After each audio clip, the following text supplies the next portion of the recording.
ਦਰਸ਼ਕੋ break ਤੋਂ ਬਾਅਦ ਤੁਹਾਡਾ ਸਭ ਦਾ ਬਹੁਤ-ਬਹੁਤ ਸਵਾਗਤ ਹੈ। ਜਿਸ ਤਰ੍ਹਾਂ ਕਿ ਪਹਿਲੇ ਸੈਗਮੈਂਟ ਵਿੱਚ ਪਹਿਲਾ ਇਸ਼ੂ ਸੀ ਕਿ ਉਹ ਇਹ ਸੀ ਕਿ ਕਸ਼ਮੀਰ ਤੇ ਕੇਂਦਰਿਤ UN ਦਾ ਇਜਲਾਸ ਬਨਾਮ ਫੋਕੀ ਹਵਾ ਹੁਣ ਅੱਗੇ ਕੀ। ਸੋ ਇਸ ਉੱਪਰ ਡਾਕਟਰ ਸਾਹਿਬ ਨੇ ਆਪਣੇ ਬਹੁਤ ਹੀ ਵਧੀਆ ਵਿਚਾਰ ਤੁਹਾਡੇ ਨਾਲ ਸਾਂਝੇ ਕੀਤੇ ਨੇ। ਆਈ ਹੋਪ ਤੁਹਾਨੂੰ ਸਾਰਿਆਂ ਨੂੰ ਪਸੰਦ ਆਏ ਹੋਣਗੇ। ਹੁਣ ਆਪਾਂ ਜੋ ਅੱਜ ਦਾ ਸੈਕੰਡ ਵਾਲਾ ਇਸ਼ੂ ਹੈ ਉਸ ਉੱਪਰ ਆਪਾਂ ਡਾਕਟਰ ਸਾਹਿਬ ਕੋਲੋਂ ਉਹਨਾਂ ਦੇ ਵਿਚਾਰ ਸੁਣਦੇ ਹਾਂ। ਅਸੀਂ ਚਾਹਾਂਗੇ ਕਿ ਤੁਸੀਂ ਸਾਡੇ ਨਾਲ ਇਸੇ ਤਰ੍ਹਾਂ ਹੀ ਜੁੜੇ ਰਹਿਣਾ। ਦੇਖਣ ਸੁਣ ਲਈ ਤੁਹਾਡਾ ਸਭ ਦਾ बहुत-बहुत शुक्रिया जी। डॉक्टर साहब की कहना चाहोगे? देखो बीजेपी जिहदी प्रचार शैली जो मोदी ने इत्थे रौडी मौडी च दिखाया उस तो अंदाज़ा लाया जा सकता है कि किवें झूठ नूं सच दे विच जिहड़ा है वो कन्वर्ट करना तां दूर दी गल जी, पर ਉਹ ਈਵਨ ਸੱਚ ਦਾ ਮਲੀਆ ਮੇਟ ਕਰ ਸਕਦੇ ਨੇ। ਇਹੀ ਦੱਸ ਸਕਦੇ ਨੇ ਕਿ ਸਿਰਫ ਇਸ ਦੁਨੀਆ ਦੇ ਵਿੱਚ ਇੱਕੋ ਚੀਜ਼ ਹੈ, ਸੱਚ ਨਾਂ ਦੀ ਨਾ ਕਦੇ ਚੀਜ਼ ਸੀ ਨਾ ਹੈ, ਉਹ ਝੂਠ ਹੈ ਜੀ। ਔਰ ਉਸ ਦੇ ਵਿੱਚ ਜਿਸ ਚਾਣਕਿਆ ਦੀ ਅਸੀਂ ਗੱਲ ਕੀਤੀ ਹੈ ਪਹਿਲੇ ਸੈਗਮੈਂਟ ਦੇ ਵਿੱਚ, ਸਾਮ ਦਾਮ ਦੰਡ ਭੇਦ, ਜਿਸ ਦੇ ਚਾਰੋਂ ਹਥਿਆਰ ਦੁਸ਼ਮਣ ਨੂੰ ਮਾਰਨ ਦੇ ਲਈ, ਸਾਮ ਕਹਿੰਦੇ ਨੇ ਸ਼ਰਨ 'ਚ ਜਾਣਾ, ਜਿਹਨੂੰ ਪੰਜਾਬੀ 'ਚ ਕਹਿੰਦੇ ਨੇ ਗਧੇ ਨੂੰ ਪਿਓ ਕਹਿਣ ਜੀ। ਦਾਮ ਉਹਦੀ ਕੀਮਤ ਰੱਖੋ ਜਿਵੇਂ ਸਿਰਾਂ ਦੇ ਮੁੱਲ ਰੱਖੇ ਹੋਏ ਨੇ, ਔਰ ਦੰਡ ਸਜ਼ਾਵਾਂ, ਔਰ ਸਜ਼ਾਵਾਂ 'ਚ ਹੁੰਦਾ ਹੈ ਕਿ ਵੀ ਲਟਕਾ ਦਿਓ ਔਰ ਜਿਸ ਕਿਸਮ ਦਾ ਮਰਜ਼ੀ ਉਹਨਾਂ 'ਤੇ ਤਸ਼ੱਦਦ ਕਰੋ, ਜ਼ੁਲਮ ਕਰੋ, ਜੋ ਅੱਜ ਮੁਸਲਮਾਨਾਂ ਨਾਲ ਹੋ ਰਿਹਾ ਹੈ। Hundreds of incidents of lynching, ਔਰ ਜਿਨ੍ਹਾਂ ਨੇ ਮੁਸਲਮਾਨ ਜਿਹੜੇ ਮਾਰੇ ਨੇ ਲਿੰਚਿੰਗ ਕਰਕੇ, ਉਹ ਪਹਿਲੂ ਖਾਨ ਹੋਏ, ਉਹ ਤਬਰੇਜ਼ ਦਾ ਕੇਸ ਹੋਏ ਜਾਂ ਕੋਈ ਹੋਰ ਹੋਇਆ। ਇੱਕ ਯੂਪੀ ਦਾ ਵੱਡਾ ਲੀਡਰ BJP ਦਾ ਜਿਹੜਾ ਕਿ ਇੱਕ ਵੱਡੀ ਐਜੂਕੇਸ਼ਨ ਇੰਸਟੀਟਿਊਸ਼ਨ ਔਰ ਪੂਰਾ ਸਵਾਮੀ ਮੱਥੇ ਤੇ ਟਿੱਕਾ ਲਾ ਕੇ ਉਹ ਇੱਕ ਲਾਅ ਸਟੂਡੈਂਟ ਦੇ ਨਾਲ ਜਿਹੜਾ ਹੈ ਉਹ 1 ਸਾਲ ਉਸ ਨੂੰ ਬਲੈਕਮੇਲ ਕਰਦਾ ਰਿਹਾ ਹੈ, ਉਸ ਦੇ ਨਾਲ ਉਸ ਨੇ ਧੱਕੇਸ਼ਾਹੀ ਕੀਤੀ। ਔਰ ਜਦੋਂ ਉਹ ਇਵੈਂਚੁਅਲੀ ਉਹਨੇ ਆਪਣੀ ਜ਼ਬਾਨ ਖੋਲ੍ਹੀ ਔਰ ਦੂਸਰਾ ਨਾਲ ਦੀ ਨਾਲ ਬੇਸ਼ੱਕ ਸੁਪਰੀਮ ਕੋਰਟ ਇਹਦੇ 'ਚ ਇਨਵੋਲਵ ਹੋਇਆ ਤੇ ਉਹਨੂੰ ਗ੍ਰਿਫਤਾਰ ਕਰਨਾ ਪਿਆ, ਪਰ ਉਸ ਦੇ ਉੱਤੇ ਰੇਪ ਦਾ ਕੇਸ ਚਾਰਜ ਨਹੀਂ ਕੀਤਾ। ਲੇਕਿਨ ਉਸ ਬੇਟੀ ਨੂੰ ਵੀ ਔਰ ਉਹਦੇ ਬਾਪ ਨੂੰ ਵੀ ਫੜ ਲਿਆ ਗਿਆ ਇਹ ਕਹਿ ਕੇ ਕਿ ਜੀ ਪਤਾ ਨਹੀਂ ਕੀ ਆਰਟੀਫਿਸ਼ੀਅਲ ਜਿਹਾ ਬਣਾ ਕੇ ਕਿ ਜੀ ਇਹ ਤਾਂ ਉਹਨੂੰ ਬਲੈਕਮੇਲ ਕਰ ਰਹੇ ਸੀ ਔਰ ਮੰਗ ਰਹੇ ਸੀ ਪੈਸੇ ਔਰ ਇਹ ਉਹ। ਸੋ ਮਤਲਬ ਇਹ ਹੈ ਵੀ ਇੱਕ ਪਾਸੇ ਉਹ ਪਾਰਟ ਹੈ ਜਿੱਥੇ ਕਿ ਜਿਹੜੇ ਝੂਠੇ ਇਹਨਾਂ ਦੇ ਕਾਤਲ ਨੇ ਉਹ ਬਿਲਕੁਲ ਬਰੀ ਔਰ ਉਹਨਾਂ ਨੂੰ ਕਲੀਨ ਚਿੱਟ ਹੈ।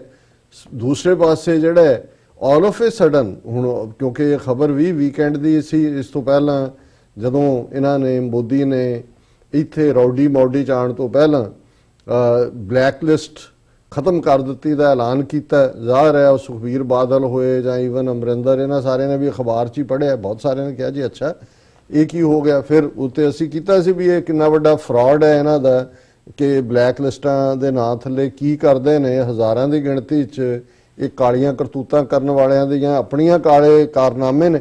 ਲੇਕਿਨ ਇਹ ਪਿਛਲੇ 3-4 ਸਾਲ 'ਚ 2-3 ਵਾਰ ਇਸ ਕਿਸਮ ਦਾ ਫਰਾਡ ਕਰ ਚੁੱਕੇ ਨੇ। ਤੇ ਕਿਸੇ ਭਲੇ ਪੁਰਖ ਨੇ ਪੁੱਛਿਆ ਕਿ ਭਾਈ ਤੁਸੀਂ ਦੱਸ ਹੀ ਦਿਓ ਕਿ ਕਿਹੜੇ ਨਾਂ ਤੁਹਾਡੇ ਕੋਲ ਸੀ ਜਿਹੜੇ ਤੁਸੀਂ ਕੱਢ ਦਿੱਤੇ। ਔਰ ਇਹਨਾਂ ਦਾ BJP ਦਾ ਇੱਕ ਸਪੋਕਸਮੈਨ ਬੈਠਾ ਸੀ TV ਦੇ ਉੱਤੇ, ਉਹ ਕਹਿੰਦੇ ਜਿਨ੍ਹਾਂ ਦੇ ਨਾਂ ਸੀ ਉਹਨਾਂ ਨੂੰ ਪਤਾ ਹੀ ਹੋਣਾ ਕਿ ਉਹਨਾਂ ਦੇ ਨਾਂ ਨੇ। ਹੁਣ ਇਹ ਡਿਫੈਂਡ ਕਰ ਰਹੇ ਨੇ ਉਹਨਾਂ ਨੂੰ ਕਿਉਂਕਿ ਇਹ ਹੈ ਹੀ ਫਰਾਡ ਹੈ ਸਾਰਾ। ਔਰ ਜਦੋਂ ਇੱਕ ਸਿਰ ਜਿਨ੍ਹਾਂ ਦੇ ਵਿਕੇ ਹੋਏ ਨੇ, ਬਿਲਕੁਲ ਇੱਕ ਸਿਰਾਂ ਦੇ ਮੁੱਲ ਵਾਲੇ ਨੇ, ਬਾਜ਼ਮੀਰ ਨੇ, ਇੱਕ ਉਹ ਨੇ ਜਿਨ੍ਹਾਂ ਨੇ ਸਿਰ ਵੇਚੇ ਹੋਏ ਨੇ, ਆਪਣੀ ਜ਼ਮੀਰ ਵੇਚੀ ਹੋਈ ਹੈ। ਜਦੋਂ ਜ਼ਮੀਰ ਵਿਕਦੀ ਹੈ ਸਿਰ ਆਪੇ ਹੀ ਵਿਕ ਜਾਂਦਾ ਹੈ, ਔਰ ਸਿਰ ਤੁਹਾਡਾ ਝੁਕਦਾ ਹੀ ਉਦੋਂ ਹੈ ਜਦੋਂ ਜ਼ਮੀਰ ਵਿਕਦੀ ਹੈ।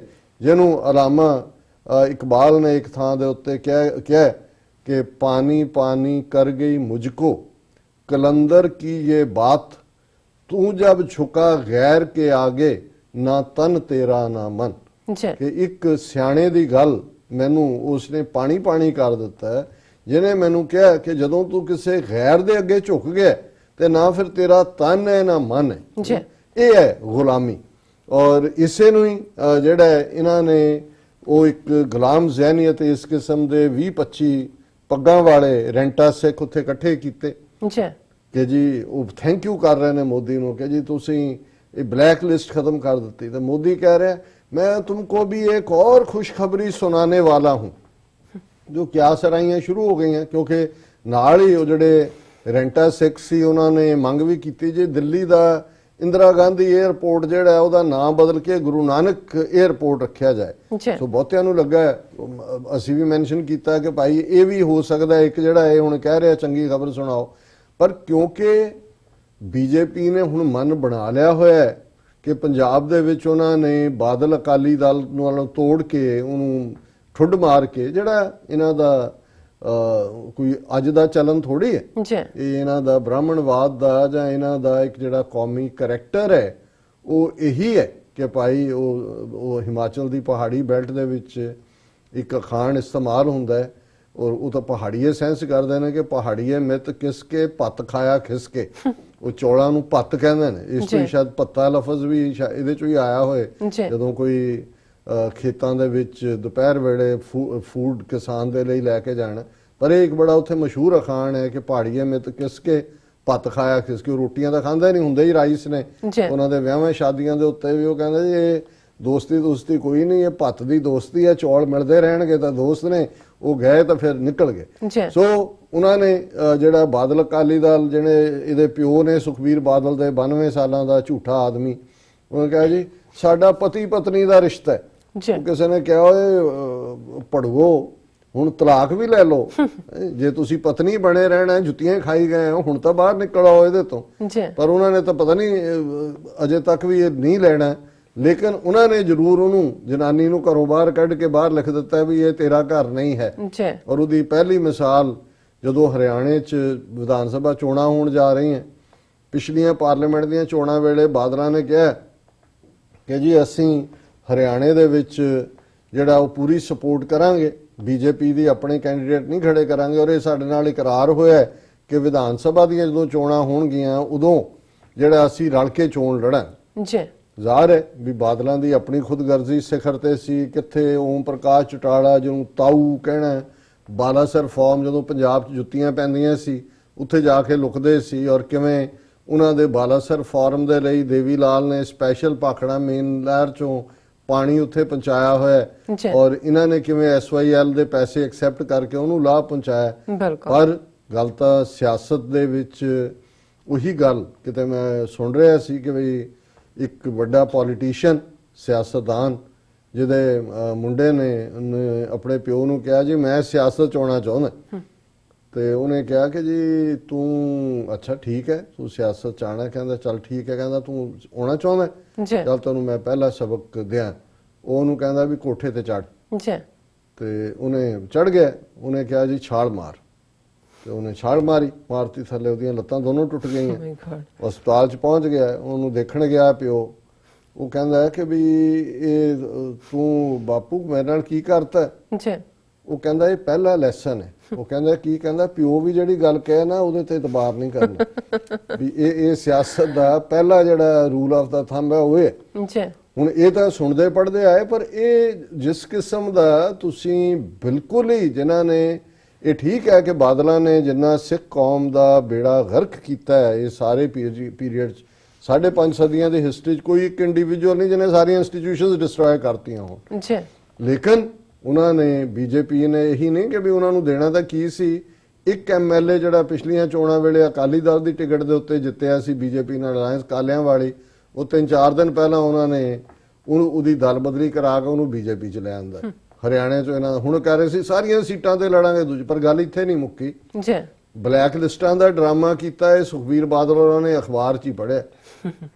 ਹੁਣ ਜਿਹਦੇ ਕਰਕੇ ਅਸੀਂ ਇਸ ਸੈਗਮੈਂਟ ਨੂੰ ਡਿਸਕਸ ਕਰ ਰਹੇ ਹਾਂ, ਇਹ ਜਿਹੜਾ ਐਲਾਨ ਜਿਹੜਾ ਮੋਦੀ ਨੇ ਕਿਹਾ ਸੀ ਕਿ ਜੀ ਮੈਂ ਤੁਹਾਨੂੰ ਬਹੁਤ ਚੰਗੀ ਖਬਰ ਸੁਣਾਵਾਂਗਾ, 8 ਜਾਂ 9 ਜਿਹੜੇ ਸਿੱਖ ਕੈਦੀ ਜਿਹੜੇ ਆਪਣੀ ਜਿੰਨੀ ਕੁ ਉਹਨਾਂ ਨੂੰ ਉਮਰ ਕੈਦ ਜਿਹੜੀ ਉੱਥੋਂ ਦਾ ਇੱਕ ਸਟੈਂਡਰਡ ਜਿਹਾ ਰਿਹਾ 14-15 ਸਾਲ, ਉਹ ਕਈ 25-25 ਸਾਲ 30-30 ਸਾਲ ਤੋਂ ਜੇਲ੍ਹਾਂ 'ਚ ਸੀ, ਅੱਡ-ਅੱਡ ਜੇਲ੍ਹਾਂ 'ਚ, ਕੋਈ ਕਰਨਾਟਕਾ 'ਚ ਹੈ, ਕੋਈ ਹੋਰ ਕਿਸੇ ਜੇਲ੍ਹ 'ਚ ਹੈ। ਉਹਨਾਂ ਨੂੰ ਕਿਹਾ ਜੀ 8-9 ਨੂੰ ਅਸੀਂ ਰਿਲੀਜ਼ ਕਰ ਰਹੇ ਹਾਂ, ਯਾਨੀ ਉਹਨਾਂ ਦੀ ਅਸੀਂ ਰਿਹਾਈ, ਔਰ ਗੁਰੂ ਨਾਨਕ ਸਾਹਿਬ ਦੇ 550 ਸਾਲਾਂ ਨਾਲ ਜੋੜ ਕੇ। ਹੁਣ ਇਧਰ ਤੁਸੀਂ 550 ਸਾਲਾਂ ਨਾਲ ਜੋੜ ਰਹੇ ਹੋ। UN ਜਨਰਲ ਅਸੈਂਬਲੀ 'ਚ ਮੋਦੀ ਐਡਰੈਸ ਕਰ ਰਿਹਾ, ਗੱਲ ਗਾਂਧੀ ਤੋਂ ਸ਼ੁਰੂ ਕਰਦਾ ਕਿ ਜੀ ਇਹ ਜਿਹੜਾ 2019 ਦਾ ਸਾਲ ਹੈ ਇਹ ਮਹਾਤਮਾ ਗਾਂਧੀ ਦਾ 150ਵਾਂ ਬਰਥ ਈਅਰ ਹੈ। ਔਰ ਜਦੋਂ ਵਿਚਾਲੇ ਜੇ ਜਾਂਦਾ ਫਿਰ ਉਹ ਕਹਿੰਦਾ ਹੈ ਕਿ ਜੀ ਦੇਖੋ ਸਵਾਮੀ ਵਿਵੇਕਾਨੰਦ ਜਿਹੜਾ ਅੱਜ ਤੋਂ 125 ਸਾਲ ਪਹਿਲਾਂ 1893 'ਚ ਉਹਨੇ ਸ਼ਿਕਾਗੋ 'ਚ ਹਾਰਮਨੀ ਦੀ ਗੱਲ ਕੀਤੀ ਸੀ ਦੂਜੀ, ਉਹਨਾਂ ਦੇ ਵੀ 125 ਸਾਲ ਹੋ ਗਏ ਨੇ। ਇੰਨਾ ਹੀ ਗੁਰੂ ਨਾਨਕ ਦੇ ਨਾਲ ਇਹਨਾਂ ਦਾ ਹੇਜ ਹੁੰਦਾ, ਤੇ ਫਿਰ ਜਿੱਥੇ ਥਰਡ ਕਲਾਸ ਗਾਂਧੀ ਔਰ ਕਾਮਨ ਜਾਂ ਵਿਵੇਕਾਨੰਦ ਜਿਹਦੀਆਂ ਟੀਚਿੰਗ ਨਾਲ ਇਹ ਗਾਂਧੀ ਨੂੰ ਮਾਰਨ ਵਾਲਾ ਨਥੂਰਾਮ ਗੋਡਸੇ ਉਹਦੀ ਜਿਹੜਾ ਉਹ ਇਹਨਾਂ ਦਾ ਹੀਰੋ ਹੈ। ਔਰ ਵਿਵੇਕਾਨੰਦ ਜਾਂ ਰਾਮਕ੍ਰਿਸ਼ਨ ਪਰਮਹੰਸ ਨੂੰ ਇਹ ਮੰਨਦਾ ਹੀ ਨਹੀਂ, ਕਿਉਂਕਿ ਆਰਐਸਐਸ ਜਿਹੜਾ ਹੈ ਉਹਨਾਂ ਦੀ ਆਈਡੀਓਲੋਜੀ ਉਹਦੇ ਨਾਲ ਨਹੀਂ ਹੈ, ਉਹ ਤਾਂ ਹਰ ਇੱਕ ਨੂੰ ਹਿੰਦੂ ਬਣਾਉਣਾ ਚਾਹੁੰਦੇ ਨੇ। ਉਹਨਾਂ ਦੇ ਨਾਂ ਉਹ ਲੈ ਰਿਹਾ, ਪਰ 550 ਸਾਲਾ ਗੁਰੂ ਨਾਨਕ ਸਾਹਿਬ ਦੇ ਪ੍ਰਕਾਸ਼ ਪੁਰਬ ਦੀ ਗੱਲ, ਜਿਹਦੇ ਉੱਤੇ ਦੁਨੀਆ ਭਰ ਦੇ ਵਿੱਚ ਸਿੱਖਾਂ ਨੂੰ ਇਹ ਉਡੀਕ ਹੈ ਕਿ ਕਿੱਥੇ ਕੀ ਹੋ ਰਿਹਾ। ਪਾਕਿਸਤਾਨ ਨੇ ਤਾਂ ਕਰਤਾਰਪੁਰ ਕੋਰੀਡੋਰ ਦਾ ਤੋਹਫਾ ਦਿੱਤਾ ਲੇਕਿਨ ਮੋਦੀ ਦਾ ਇਹ ਮੈਂਸ਼ਨ ਤੱਕ ਨਾ ਕਰਨਾ, ਤੇ ਜਿਉਂ ਹੀ ਇਹ ਵਾਪਸ ਗਿਆ ਔਰ ਅਮਿਤ ਸ਼ਾਹ ਔਰ ਕਰ ਰਿਹਾ ਜੀ ਅਸੀਂ ਉਹਨਾਂ ਦੀ ਸੱਤਾਂ ਦੀਆਂ ਸਜ਼ਾਵਾਂ, ਕੋਈ ਆਸਾਨ ਨਹੀਂ ਕੀਤਾ ਹੈ। ਇਸ ਦੇ ਲਈ ਬਾਪੂ ਸੂਰਤ ਸਿੰਘ ਔਰ ਬਰਗਾੜੀ ਮੋਰਚੇ ਦਾ ਵੀ ਇੱਕ ਬੇਸ ਏਰੀਆ ਹੈ। ਗੁਰਬਖਸ਼ ਸਿੰਘ ਜਿਹਨੇ ਛਾਲ ਮਾਰ ਕੇ ਅਖੀਰ ਸ਼ਹੀਦੀ ਪਾਈ, ਪਹਿਲਾਂ ਉਹਨੇ ਵਰਤ ਰੱਖਿਆ, ਲੇਕਿਨ ਇਸ ਸਭ ਦੇ ਬਾਵਜੂਦ ਇਹਨਾਂ ਨੂੰ ਉਦੋਂ ਨਹੀਂ ਲੱਗਾ ਕਿ ਭਾਈ ਇਹਨਾਂ ਨੇ ਆਪਣੀਆਂ ਕੈਦਾਂ ਪੂਰੀਆਂ ਕੀਤੀਆਂ ਹੋਈਆਂ ਨੇ, ਸਜ਼ਾਵਾਂ, ਉਹਨਾਂ ਨੂੰ ਛੱਡੋ। ਹੁਣ ਇਹਦੀ ਟਾਈਮਿੰਗ ਇਹ 550 ਸਾਲਾਂ ਦੇ ਨਾਲ, ਔਰ ਉਹਨਾਂ ਨੇ ਕਿਹਾ ਜੀ ਇੱਕ ਜਿਹੜਾ ਡੈਥ ਕਨਵਿਕਟ ਹੈ ਉਹਨੂੰ ਉਹਦੀ ਉਮਰ ਕੈਦ, ਔਰ ਜ਼ਾਹਰ ਹੈ ਕਿ ਭਾਈ ਬਲਵੰਤ ਸਿੰਘ ਰਾਜੋਆਣਾ ਜਿਨ੍ਹਾਂ ਨੂੰ ਫਾਂਸੀ ਦਿੱਤੀ ਗਈ ਸੀ ਔਰ 2012 ਚ ਬਲੈਕ ਵਾਰੰਟ ਵੀ ਜਾਰੀ ਹੋਏ, ਕੌਮ ਖਲੋਤੀ ਉਹ ਰੁਕੇ, ਉਹਨਾਂ ਦੀ ਜਿਹੜੀ ਹੈ ਉਹ ਉਮਰ ਕੈਦ, ਔਰ ਆਲਰੇਡੀ ਉਹ 20 ਸਾਲ ਤੋਂ ਜ਼ਿਆਦਾ ਉਹਨਾਂ ਨੂੰ ਹੋ ਗਏ ਨੇ, ਉਹ ਬਾਹਰ ਆ ਜਾਣਗੇ। ਔਰ ਇਹ ਸਾਰਾ ਜਿਹੜਾ ਪਾਰਟ ਹੈ, ਸਾਨੂੰ ਇੱਕ ਪਾਸਿਓਂ ਤਾਂ ਅਸੀਂ ਇਸ ਗੱਲ ਦੇ ਉੱਤੇ ਤਸੱਲੀ ਔਰ ਖੁਸ਼ੀ ਦਾ ਹੀ ਇਜ਼ਹਾਰ ਕਰ ਸਕਦੇ ਕਿ ਸਾਡੇ ਭਰਾ ਜਿਹੜੇ ਲੰਮੇ ਵਕਤ ਤੋਂ ਜੇਲ੍ਹਾਂ 'ਚ ਸਨ ਔਰ ਭਾਈ ਰਾਜੋਆਣਾ ਉਹ ਬਾਹਰ ਆਣਗੇ। ਪਰ ਜਦੋਂ ਤੁਸੀਂ ਇਸ ਸਾਰੇ ਦੇ ਪਿੱਛੇ ਲੁਕਿਆ ਵੱਡਾ ਡਿਜ਼ਾਈਨ ਦੇਖਦੇ ਹੋ ਕਿ ਜਿਹੜਾ as a matter of right ਸੀ, ਸਾਨੂੰ ਉਹ ਐਜ਼ ਏ ਰਾਈਟ ਤਾਂ ਨਹੀਂ ਦਿੱਤਾ ਇਹਨਾਂ ਨੇ, ਨਾ ਮੋਰਚੇ ਦੇ ਵੇਲੇ ਆਇਆ ਨਾ ਕਾਨੂੰਨਨ ਦਿੱਤਾ ਹੈ। ਇਹ ਹੁਣ ਜਿਵੇਂ ਤੁਸੀਂ ਇੱਕ ਟੁਕੜਾ ਸੁੱਟ ਦਿਓ, ਇੱਕ ਟੁਕੜਾ, ਪਰ ਉਸ ਟੁਕੜੇ ਸੁੱਟਣ ਦੇ ਪਿੱਛੇ ਵੀ ਤੁਹਾਡੀ ਇੱਕ ਮਾੜੀ ਮਨਸ਼ਾ ਹੁੰਦੀ ਹੈ, ਔਰ ਜਿਹੜੀ ਮਾੜੀ ਮਨਸ਼ਾ ਮੈਨੂੰ ਨਜ਼ਰ ਆ ਰਹੀ ਹੈ ਉਹ ਹੈ ਬੀਜੇਪੀ ਵੱਲੋਂ ਪੰਜਾਬ ਦੇ ਵਿੱਚ ਆਉਣ ਵਾਲੇ ਦਿਨਾਂ 'ਚ ਇੱਕ ਨਵਾਂ ਢਾਂਚਾ ਖੜਾ ਕਰਨਾ।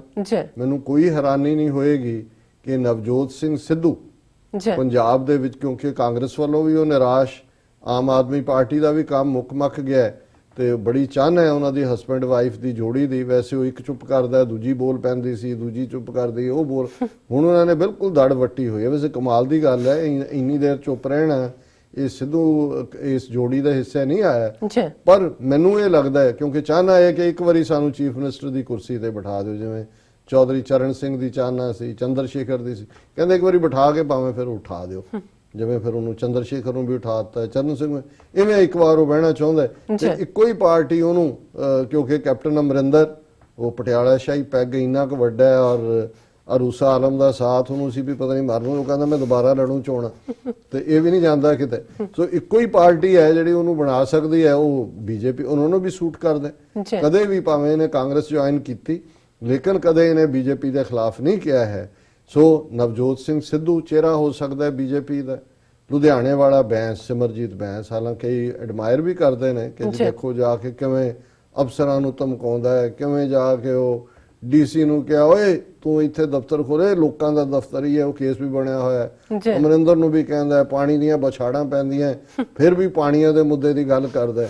ਪਰ ਅਲਟੀਮੇਟਲੀ ਕਰਤਾਰਪੁਰ ਕੋਰੀਡੋਰ ਦੇ ਵੀ ਖਿਲਾਫ ਉਹ ਭੁਗਤਿਆ, ਪਾਕਿਸਤਾਨ ਦੇ ਖਿਲਾਫ ਵੀ ਉਹ ਹਿੰਦੂ ਤਵੀਆਂ ਨਾਲੋਂ ਵੱਧ ਕੇ ਬਿਆਨ ਦਿੰਦਾ ਆਲਰੇਡੀ ਇਨਰ। ਸੋ ਮੈਨੂੰ ਕੋਈ ਹੈਰਾਨੀ ਨਹੀਂ ਹੋਏਗੀ ਕਿ ਆਉਣ ਵਾਲੇ ਦਿਨਾਂ 'ਚ ਬੀਜੇਪੀ ਦਾ ਸਾਰਾ ਢਾਂਚਾ ਦੁਬਾਰਾ ਬਣੇ, ਉਹਦੇ 'ਚ ਸਿਮਰਜੀਤ ਸਿੰਘ ਬੈਂਸ, ਉਸ 'ਚ ਨਵਜੋਤ ਸਿੱਧੂ, ਉਹਦੇ 'ਚ ਸੁਖਦੇਵ ਸਿੰਘ ਢੀਂਡਸਾ, ਜਿਹੜਾ ਟਕਸਾਲੀ ਦਲ ਹੈ ਰਣਜੀਤ ਸਿੰਘ ਬ੍ਰਹਮਪੁਰਾ ਵਾਲੇ, ਉਹ ਵੀ ਆ ਸਕਦੇ ਨੇ। ਔਰ ਵੱਡੀ ਗਿਣਤੀ 'ਚ ਅਕਾਲੀਆਂ ਦੇ ਜਿਹੜੇ ਜਿਨ੍ਹਾਂ ਨੂੰ ਲੱਗਦਾ ਹੈ ਕਿ ਵੀ ਇੱਧਰ ਤਾਂ ਅੰਬ ਮੁੱਕ ਗਏ ਤੇ ਹੁਣ ਉਧਰ ਜਿਹੜਾ ਚਲੋ ਅੰਬ ਨਾ ਹੀ ਸਹੀ ਗਨੇਰੀਆਂ ਹੀ ਮਿਲਣਗੀਆਂ, ਕੁਛ ਤਾਂ ਜਾ ਕੇ ਚੂਸੋ ਚੂਪੋ।